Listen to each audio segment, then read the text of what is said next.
Good morning, everyone.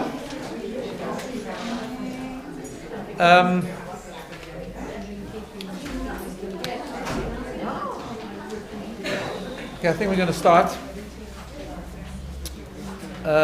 Welcome to week 2.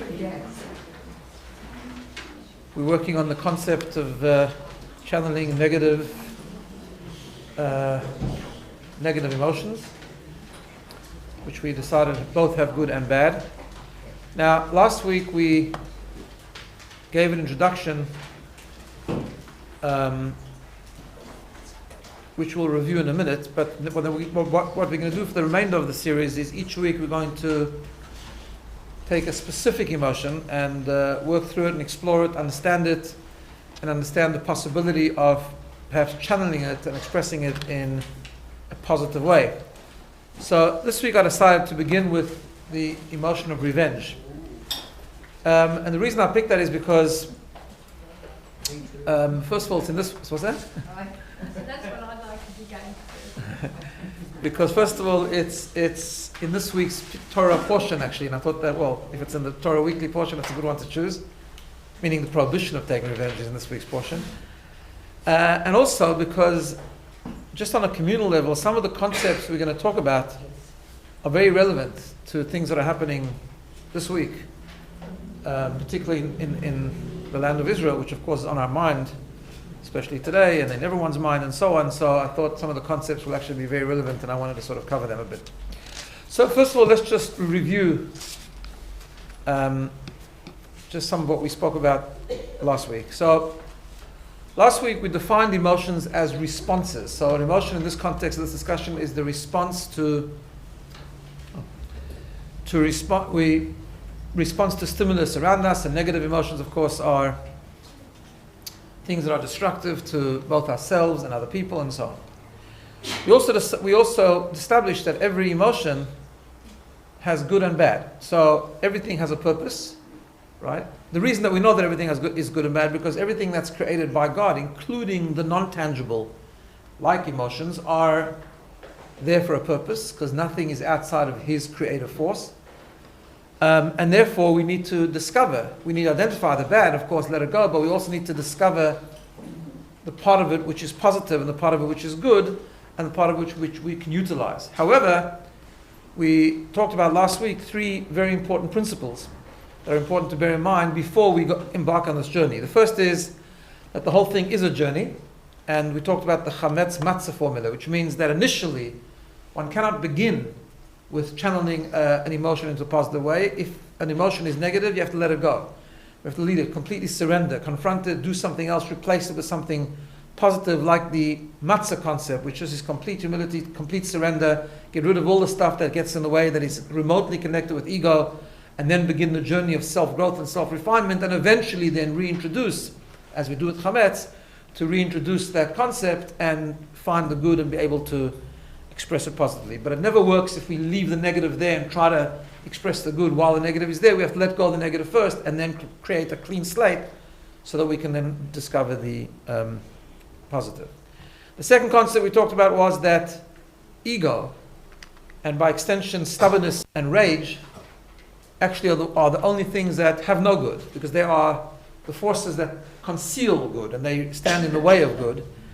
And they need to be eliminated. So therefore that concept of being stubborn and being arrogant, as we talked about at length last week, which is the root of not letting anything good in. So the way I am is the way I am. I don't let anything higher into me. I don't let purpose into me, meaning into me, God into me, other people into me, into my space, and therefore that becomes the root of the evil. So therefore when we have an emotion, the emotion has some intrinsic good, but the good cannot be expressed as long as there's ego there. So therefore the ego has to be dealt with and then can give rise for the positive expression. And the third concept we talked about was the idea of hitkalalut. And I explained to you where, we'll go back to it a little bit later, but I explained to you the diagram of the Kabbalistic formula of the various emotions that we have. The chesed and the gvura, the 2 triangles and so on. And we have this Kabbalistic idea of hitkalalut where they work with each other. So chesed works with the gvura, you have gvura in chesed, chesed in gvura. And it's only when we let go of the arrogance that we're able to not be so stubborn and therefore be able to let small doses of other emotions come into the mix and into the equation of the emotion that we're dealing with, and that helps create and discover and expose the positivity that's in the emotion. Because we explain, for example, we see this with a child. So when a child is underdeveloped and doesn't have the maturity, and therefore a child, by design and purposely, but by design, it's not a problem. It's just the way children are made. It's only a problem if they don't grow out of it. But children are very self-absorbed. That's what a child is. A child only knows their own world, which is why you see with a child that emotions are extreme. So they're either very happy or everything is terrible, right? That kind of thing. So, however, with trying to refine our emotions and trying to discover a pathway of personal growth, we have to learn to be able to manage that and be humble enough to say, well, this is good in this dose, but we need to be able to let other emotions as part of the equation in order to discover the goodness. Okay. So as I said, we're going to talk about the concept of revenge. So before we talk about channeling revenge, let's just spend a bit of time talking about the negative part of what we always imagine revenge is. And then only afterwards we can talk about channeling. So we have to identify what the negative part of revenge is, how we need to let go of that, and then we can talk about how we channel it. So it starts off with actually a verse or verses in this week's Torah portion, which I'm going to show you. It's in context of a discussion. The part that we're actually focusing on is the part in the red, but it talks generally about not hating others. It says, do not hate your brother in your heart. It talks about the mitzvah of reprimanding your kinsman, reprimanding other people when they do bad, but knowing how to do it properly, but incur no guilt because of him. Then the next pasuk, the next verse says, Lo tikom v'lo titor et b'nei amecha. You shall not take revenge or bear a grudge against your community, against others. And then we have the famous verse which says, Ve'ahavta lere'acha kamocha, love your fellow as yourself. Right? I am God. The Torah ends off with. Now in the Talmud, and I think the commentator Rashi talks about the difference between taking revenge and bearing a grudge, and they give that very simple analogy which sort of just captures the concept. So a revenge is defined by someone, A says to B, can you lend me your axe? Remember we talk about in the context of an agricultural society, and the guy says no. The next day B comes to A and says, I need a donkey, my donkey is not working very well today, can I borrow your donkey? And he says, no, I'm not going to lend you my donkey because you didn't lend me your axe yesterday. That's revenge. All right. So what's a grudge? A grudge means where A says to B, can I borrow your axe? B says no. The next day B says to A, can I borrow your donkey? And A says, I'll lend you my donkey, not like you who didn't lend me your axe yesterday. In other words, I'm still upset, I'm bearing a grudge, I'm actually upset with you, but I'm going to be better than you, I'm going to lend you my thing, right? Okay. So, what's the problem with revenge? What is the issue with revenge? Well, why is it so bad? Now, it's important to understand this, because revenge is an extremely strong emotion, which means it's more about the grudge, actually. That's like often if we mature enough or careful enough, we don't actively take revenge, especially because, I mean, the example with an ox and a donkey is a simple example, but sometimes revenge takes the form of violence and becomes very destructive and can be very, very problematic. And most normal people don't engage in extreme violent acts of revenge. However, sometimes we do subtle things that are more vengeful, and sometimes it's more problematic in being engaged with bearing a grudge than it is with revenge, right? So bearing a grudge, like I walk around angry and I really like to kill the guy, I'm not going to because I'm scared of the police, but I still have the grudge. So what is the problem? So we see in the literature and the commentators who talk about this and discuss this, that this prohibition, this concept of not taking revenge or feeling an emotion of revenge or even bearing a grudge and still bearing the hate within us is very, very unhealthy. Obviously unhealthy for the person who we're taking revenge against, but it's extremely unhealthy for ourselves as well on three levels: spiritually, emotionally, and psychologically. What do I mean by that? So, first of all, spiritually, there's the famous works of the Sefer HaChinuch, an ancient author. We're actually not even sure who he was, so we don't know his name. But he was a person who wrote about all the 613 mitzvot of the Torah. He must have lived about 800 years ago. And he goes through every mitzvah, and in every mitzvah, or every prohibition, he tries to explain, part of what he tries to explain is the philosophical sort of reason behind it, right? So he brings this in this week's parasha. He quotes, of course, the mitzvah of not taking revenge and not bearing a grudge.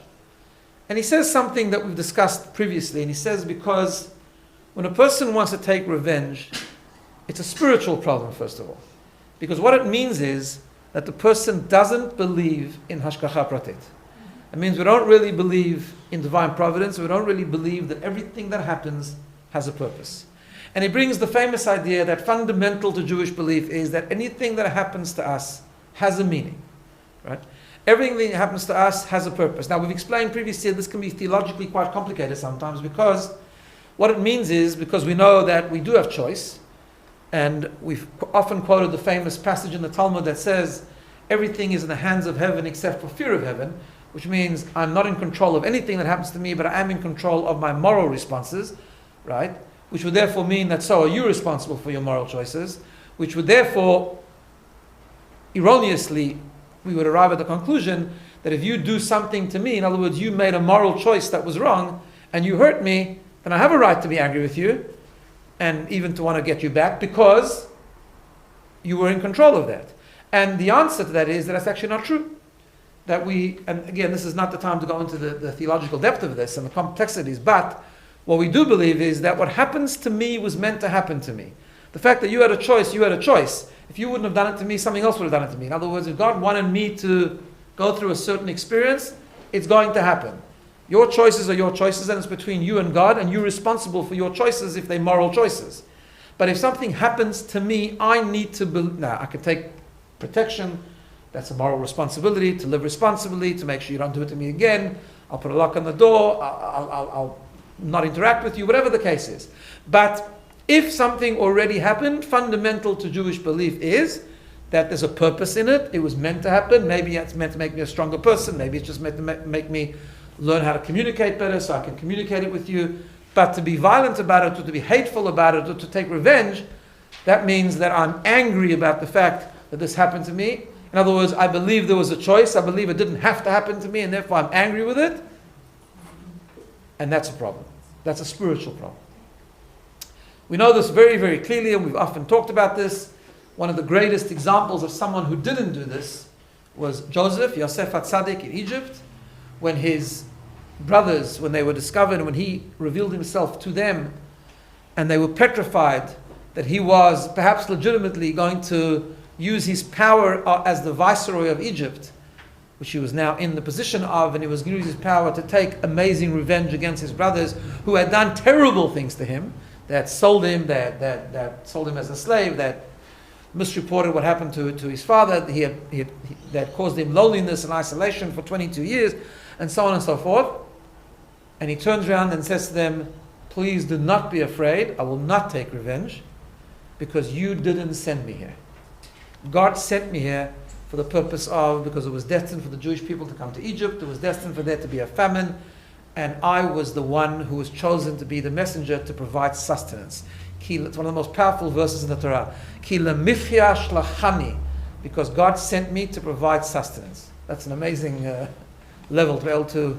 And not only did he take revenge, but he provided for them, and he took care of them, and he was kind to them and compassionate to them, and so on and so forth. They had made a moral mistake, which we find in commentaries, by the way, that we suffered for generations because of Yosef. Right?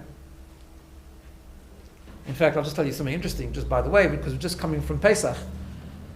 Some of you, I did say this at a shira too, so you might have heard this, but you know that on Pesach night we dip twice. Right? Why do we dip twice? Because there are two dippings. We are told that the Jews went into exile into Egypt because of a dipping, and they went out with a dipping. What does that mean? When Joseph was sold, when the brothers were hateful of him and they sold him into slavery, they took his cloak and they dipped it into goat's blood, which was similar to human blood, and they came back to Jacob, their father, and they said, this is what we found. Do you recognize your son's shirt? Because we think a wild animal has devoured him, right? That was the symbol of what they had done, which was untrue, number one, and it was hateful. And because of that division doesn't bring blessing. That resulted ultimately in the Jewish people going down into the exile of Egypt. When they came out of Egypt, the preparation of going out of Egypt was God telling the Jewish people to bring a korban pesach, a paschal lamb, And when he did that, he told them to take a bunch of plants called the azov, the hyssop plant. I'm not sure what it is myself, but it's a plant of some sort.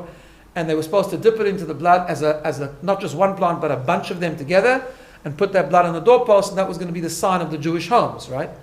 And the commentaries say that what God was sending them a message was, the exile comes because of conflict and division.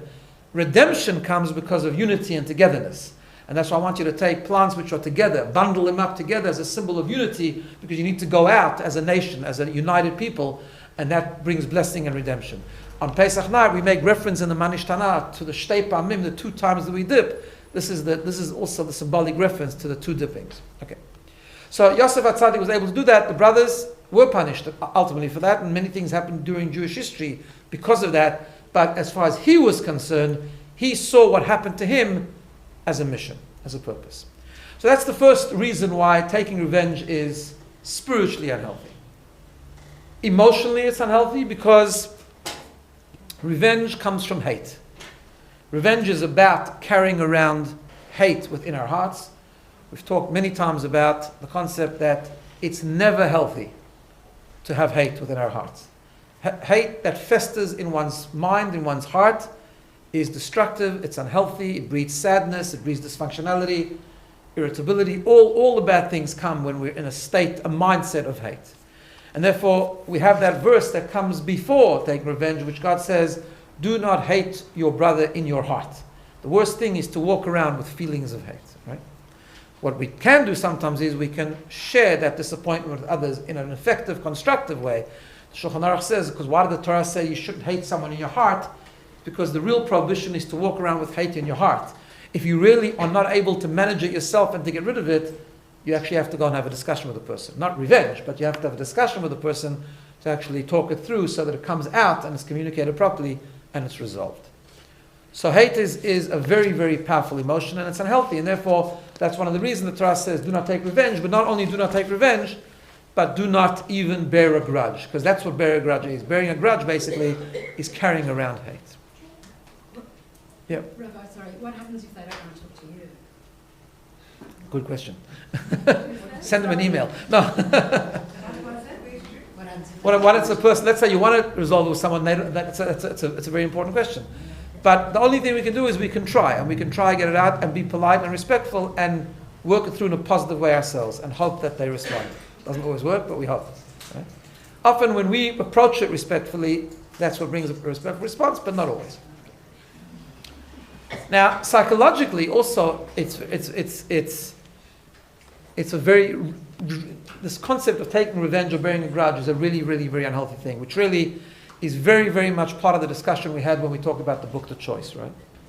Because bearing a grudge or taking revenge especially, or both really goes against everything that's beneficial for personal growth. Why? Because essentially, essentially what taking revenge is, number one, it's an abdication of responsibility. In other words, I don't have to do anything to resolve this, I just need to put it completely on you. And therefore I'm going to show you, I'm going to put you in your place, I'm going to fix you, I'm going to punish you. That's what revenge is. It's I don't take responsibility for this at all, I put it all on you. And therefore it's a resistance to change that comes from within. Right? If we want to make ourselves more positive, we want to make our lives more positive, if we want to become better people, it might be completely the fault of the other person that something happened, but the journey of change lies within me. The responsibility of change for me is by me. Right? And it's a short-term fix. Revenge is like, they talk about sweet revenge. It's nothing but sweet. It's not sweet at all, but it's I feel good, I'm going to get it out. It's your problem, I'm going to put it on you. Ultimately, of course, it doesn't work. It's transient, it's temporary. The feelings come back. Hate never goes away unless I resolve it from within. And therefore, that concept is such an important thing because it's such an important idea to rid ourselves, we try at least, of that concept of hate and revenge, which again is really much the theme of the choice that we talked about last term, which was her journey to get to a point of not hating and not blaming, taking responsibility, and ultimately even learning to forgive, which definition of forgiveness in this context is letting go of resentment, to let go of that hate and to work with it. Okay. So that's why revenge is such a bad thing, and bearing a grudge is such a bad thing. Walking around with a hateful grudge is such a negative thing. However, and this is the point of this series, revenge can be channeled. And that's what's important to understand. In other words, revenge has some redeeming factors if we channel it and express it in a positive way. So I want to just give a little bit of introduction to this concept. You know, we talked about the emotions coming from the 6 primary emotions that we have. Of those 6, the primary 2 is chesed and gevura, right? Now what that means, just to recap from last week, is that there's many more than 6 emotions. We have hundreds of emotions, but all the emotions track back to one or more of the 6 primary emotional forces which are in our soul. Chesed, gevura, tiferet, netzach, hod, and yesod. Right? Now, chesed is all, as we talked about many times, chesed is about giving, expanding, loving, connecting. Gevura is about justice, holding back, discipline, and so on. Which is why often negative emotions, right? Often negative emotions, because negative emotions often is about aggression or violence or hate or rejection of another, often traces their way back to the concept of gevura. Right? Because gevura is about rejection. So if I'm violent, that's gevura, because I'm rejecting someone, right? If I'm unkind, it's also gevura. In other words, because I'm saying no, I'm shutting out, I'm holding back. Gevura has many positive factors, but often gevura gets a bad run because many of the bad emotions, many of the negative expression of emotions are rooted in gevura. But you need to understand that the word gevura actually means strength. That's what it means. Because what is also true is that the emotions that are rooted in gevura, negative or positive, are infinitely stronger than the ones that are rooted in chesed. Right? The passion, that's why we find that chesed, the symbol of chesed in the physical creation is water. Partly because it flows, it goes from on top to below, so it's like giving. The creation, the physical object that is symbolic of gevura is fire. Partly because it's destructive, but partly because it's passionate. There's actually much more passion in gevura than there is in chesed. Kind people, very, very kind people, and sometimes they're extremely passionate about the kindness. But sometimes their passion doesn't come close to the passion of someone who's really angry. Now, that's a bad anger, it's a bad fire, right? But often we find that the bad emotions, the negative emotions are rooted in gevura, and because they're rooted in gevura, they have an incredible strength, an unlimited strength, uncontrolled strength sometimes, right? Which is why we have a concept in Kabbalah, we have this around Rosh Hashanah a lot, this theme, where we try and go through a process called Hamtakat Gvurot, which means it's a Kabbalistic idea of sweetening gevura, to sweeten the gevura, to neutralize and transform the gevura, right? I'll give you a couple of examples. Around Rosh Hashanah time, this is totally misplaced in the calendar at the moment, but we're just after Pesach, so we're not thinking about Rosh Hashanah now. But the example is because Rosh Hashanah is a time we try to draw down blessings for the whole year, right? So therefore, we eat honey. Honey comes from a stinging animal. We've talked about this before, right? It's a gevura animal, a harmful animal. It's a bee. It doesn't come from a nice, kind, pleasant. Honey, right? Because we want the blessings to come from the transformation of gevura. We don't want it to come only from chesed. Right? We blow a shofar. Shofar is connected with the Yitzchak, Avraham and Yitzchak. Yitzchak is the Akedah, the binding of Isaac. Why? We know that Avraham is chesed, Yitzchak is gevura. Right? Why? Because the Kabbalists tell us that blessing that comes from gevura, if we can get blessing out of gevura, the blessing is infinite. It's powerful. More powerful than the blessings come from chesed. So therefore, God also has these 6 emotions. Therefore, we try to draw down blessings. What we try to do is we try to transform our own negativity so that we can in turn create a spiritual, heavenly transformation of gevura so that we can get the blessings from God coming from gevura, not from chesed. In fact, in the Talmud, when they talk about the blessing of rain, right? The blessing of rain, for a number of reasons, but the blessing of rain is called Gevurot Kshamim, the strength of rain. because it's such an important blessing, right? The problem is that to get blessing out of Gvura is more difficult because Gvura naturally, by default, lends itself to more of negative expression and destructive expression because of its power and its force. But the concept of channeling positivity out of negative emotions is actually very much to do with this idea. It's about taking things that are rooted in Gevura and finding the good, because if you find the good, those emotions become incredibly powerful. Does that make sense? Yeah? We're all good with that? And it's a strength which is greater than fire, because emotions that are rooted, positive emotions, that are rooted in Gevura, have a passion and a fire about them that is even stronger than the ones that come from Chesed.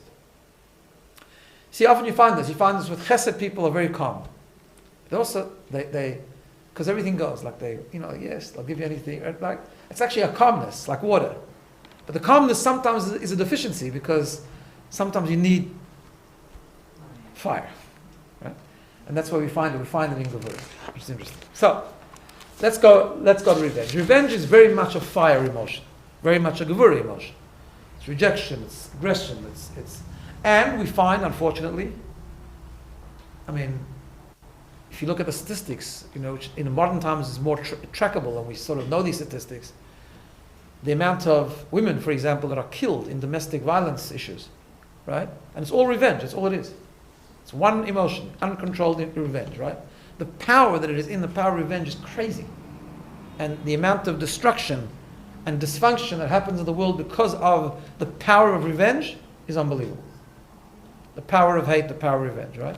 So it's very, very much a Gevura thing. However, in the revenge, in that Gevura, there's a certain fire and a certain positivity which I want to go through. So let's break it down. Obviously, the negative part of revenge is all based, as all negativity is based on, the concept of ego. Like, how could this happen to me? I want to feel good, make the other person suffer. Don't you dare hurt me. You're the one that has to change, not me. I'm going to show you all this kind of stuff, right? It's all about me. That's what revenge, negative revenge. But at the core of revenge, okay, at the core of revenge, if we take away the ego and just leave the passion, there are some passionate and positive feelings in the process of revenge that can be used in a positive and beneficial way. So I want to talk about three things and then go through them. The three things are a sense of justice, right? So revenge often comes with, like, people who are very into justice often take more revenge than others. Because, like, I can't let this go. Can't go unpunishable, right? That idea. The second thing is, which related to that, is the refusal to be silent. I am not going to stay calm and stay quiet while this evil takes place, right? And the third thing we find with revenge is the refusal to be a loser. In other words, refusal to be knocked down. I'm not going to let that person knock me down. Now, in revenge, all of those things express negatively. So justice means I take justice into my own hands. It's indiscriminate justice. It's not proper justice. It's not fair justice. And I take it upon myself and play God and punish the other person. That's not positive, right?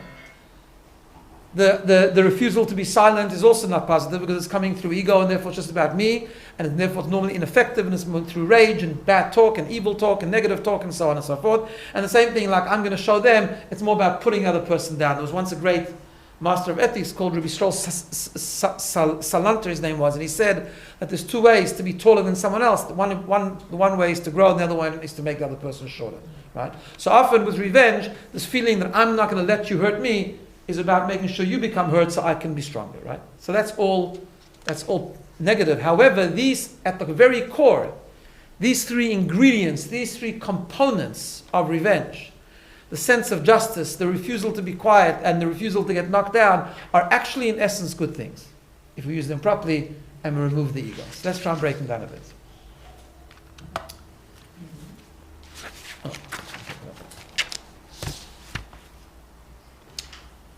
So, there's a fascinating Talmud, which tells us a couple of things about revenge. One of the strangest things about the word for revenge in Hebrew is nakama.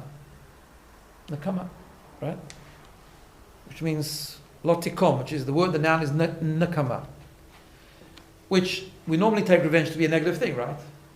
The Talmud says that any word in the Torah that comes in between two names of God, like a name of God just before the word, just before after the word, means it's an incredible thing. One of those words is revenge, but it's talking about God, not about us. We refer to God as a vengeful God, right? And it's got God's name in before and after. Kel Nekamot Hashem. That's what the verse says. I should have put it up there, I forgot, sorry. Right? Kel Nekamot Hashem. What does that mean? God is a God of vengeance, is he? Right? And it's always a problematic verse for lots of people, because lots of people, when they look at the word Nekama and they remember this week's parasha, which says you may not take revenge, and in their mind the imagery of revenge is a very negative thing, which most times it is. So why? God wants to take revenge? Why would God be a God of revenge? And the answer is that no, God is a God of good revenge. Essentially what it means, if you look at the commentary, God is a God of justice. He's also a God of peace. He's also a God of compassion. God is God of many things. But one of the things that God is, which is critical for a functional society, is justice. A God of justice, right?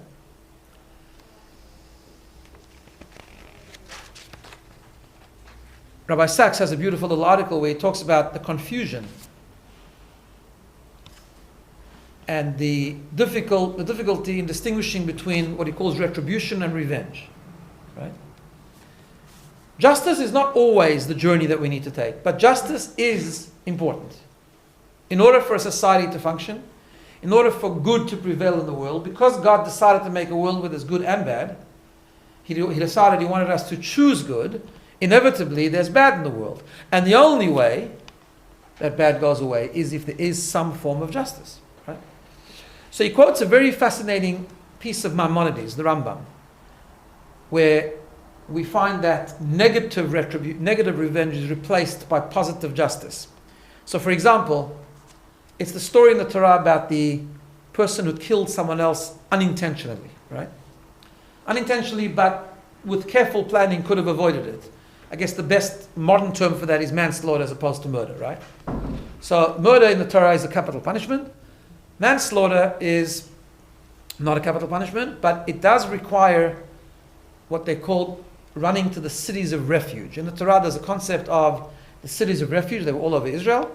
And it's an exile. It's a process of exile where the person who was responsible for manslaughter, he killed by mistake, but it was some form of negligence involved. He has to run to the cities of refuge and be exiled there for a period of time. Incidentally, it's the closest that Torah comes to jail, right? The Jewish religion doesn't believe in prison, actually, unless it's just to stop someone violent from hurting other people. That's to protect society. But I mean, we know the modern statistics is that jail is hopeless. Actually, the amount of re-offending that takes place is amazing, right? Because it has very little or no rehabilitative aspect to it. The cities of refuge were a bit different. It was a punishment, in other words, it isolated the person a little bit, but it was much more in a city, and it was a city together with Leviim, righteous people that used to live there, and they were involved with him and rehabilitating him and so on and so forth. But the Torah says the following. The Torah says that the person must run to the city of refuge because it's also not just a punishment, but it's also a protection for the person. Because if not, there is something that the Torah calls the Goel Hadam, the redeemer of the blood of the victim of murder. We're worried that the relative of the victim is going to kill the murderer. Right? So therefore, the Torah set up was that the person needs to go into the city of refuge, where there was much more protection from these potential avengers, and that was like a no-go zone. And if the Goel Hadam would walk into there, and even in a spirit of incredible revenge, but kill the murderer of the victim, he would be held responsible for a full-blown capital murder punishment. Right? So essentially, Rabbi Sachs in this article explains, based on the Rambam, that what was happening here was like this. Justice is something that needs to be done, is important, and it's important to have a desire for justice, but because it's so complicated, it can never be taken into our own hands. Right? So I'll tell you a fascinating thing that he doesn't bring in the article, but it's fascinating. The first king of the Jewish people was King Saul. Right? King Saul was a righteous person. However, he was a very humble person, extremely humble person, to the point that his humility got in the way. And he lost his kingdom because he was too humble. He lost his kingdom because God told him to fight certain wars. God told him to inflict punishment on certain perpetrators, and he had Rahmanis. Now Rahmanis is, to have compassion is a beautiful thing. But when God tells you to carry out justice, you have to have it within you. Particularly if you're a Jewish leader. And he didn't. And he lost his kingdom. And then God tells Samuel, the prophet, I want you to go to a town and you will anoint as the new king one of the children of Yishai. That was the story of the anointing of King David. Right? Listen to what the Torah tells. Listen to the words. It's amazing. So it was a whole story. Eventually what happened was Yishai presented all of his children without King David. King David was the youngest and he was a bit of a black sheep apparently of the family. Another story, very interesting story. And God says, no, got it all wrong. So he says to Yishai, you must have another child. So he says, yeah, but I don't think he's the one. Bring him out. Brings out King David. And King David was an Admoni. He was red. He was a redhead. Right? Shmuel gets nervous. He sees this fiery redhead, very different to King Saul, who's obviously a fighter. And King David was. King David was a warrior. He was a fighter. He wasn't scared to fight wars. So I think to myself, okay, I understand. Saul messed up, but this is like the other extreme. This is not going to work. Right? This could cause trouble. Says the verse, listen to this. The verse says he was an Admoni, he was a redhead, but Yefei Einayim, he had good eyes. Nice eyes. Shkoyach. So what's that going to help? Right? So the commentators say he saw something. What eyes? Eyes are a symbol of the Talmud says that the members of the Sanhedrin, the Jewish scholars, the legislators, the leaders of the Jewish nation are always called Einei Ha'eda, the eyes of the congregation. Right? So Samuel saw, this is the king. This is a person who's an Admoni, he's got a sense of justice, he's a leader. A leader has to sometimes apply justice. It's tough. It takes a certain desire that justice needs to be done. But Yefei Einayim, he will never mix his own ego into it. He will only do it by instruction.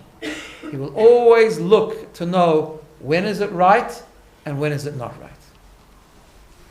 That's the positive part of revenge. By nature, King David had the midah, he had the emotion of revenge, but totally positive.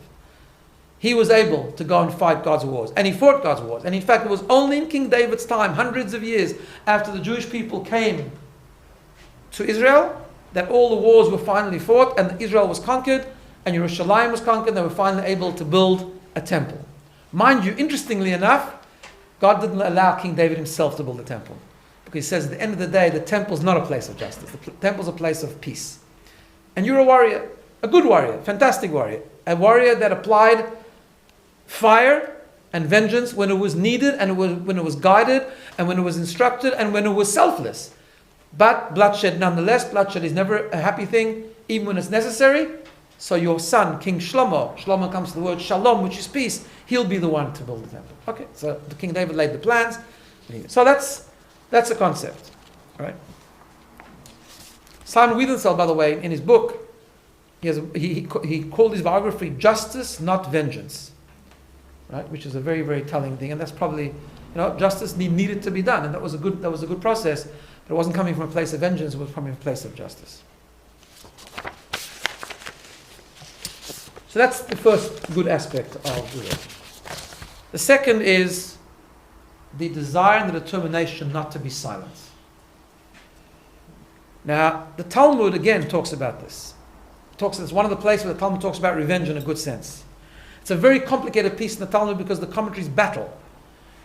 Basically, the Talmud says that a Talmid Chacham, a true Torah scholar, must be someone who can take revenge in a very extreme way. And all the commentaries say, whoa, what do you mean take revenge?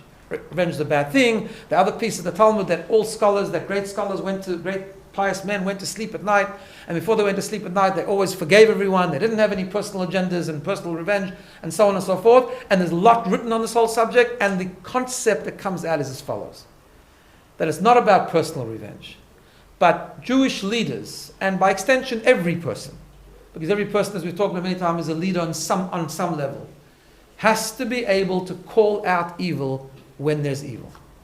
Not from a personal agenda point of view, not from a selfish point of view, but to identify evil. And it's not always easy. And I think, again, on a communal level, this is true on a personal level too, but on a communal level, that's something that we need to highlight, I think, this week particularly. It is unbelievable, and unfortunately this is the world we live in at the moment, right? It is unbelievable that last week, not this week, but last week was Yom HaShoah, and it was Holocaust Remembrance Day, where everyone talks about never again, never again, never again. Everyone, not only Jewish people, I'm talking about nations, join in with the chorus and talk about never again. And it's been a week where there's been 700 rockets raining on civilians in Israel, 4 people killed, how many people injured, and the world is completely quiet. It's unbelievable.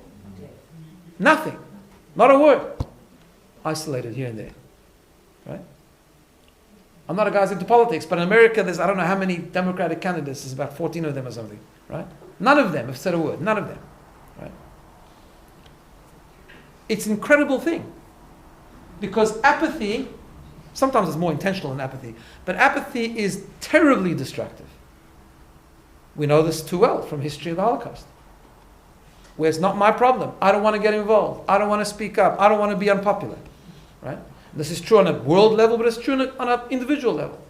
Often we know we need to speak up. I don't want to get involved. Now, of course, there's ways to speak up, and we have to always, these things are complicated because we always have to make sure that it's not coming from our own ego, it's coming from a good motive. But sometimes it's necessary to call out evil when evil is there. I mean, just the magnitude of this, I don't know if the world understands this, and we should, ourselves also should never be apathetic about it, right? We live far away, we live in Australia. It's hard to imagine, but if you just think about the numbers, right? There are 1 million people in Israel last week that lived in shelters. 1 million people. That's a lot of people, right? It's not just about how many people are killed. It's people living for a whole week in absolute terror, trauma, kids, young people, and so on, right? It's unbelievable. The magnitude is huge, but we don't think about it because the world chooses to be quiet. And therefore, by extension, we all get influenced on some level. But we can't. We have to have the feeling, we have to have the fire, and we have to speak up. Silence is very bad. Let me share with you an amazing idea. It was true before the Holocaust, it's true during the Holocaust, and it's true now. Silence is being complicit. Silence is part of the responsibility, right? So we have, we've talked about this before. There's a concept called the midrash, right?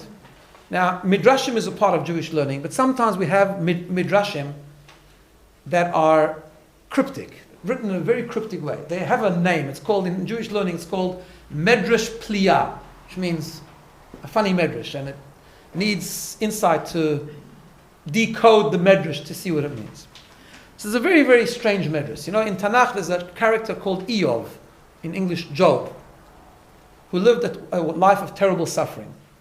It's a big question, who was he, when did he live, and so on. But according to one midrashic account, Eov actually lived in Egypt before the Jews were enslaved, because he was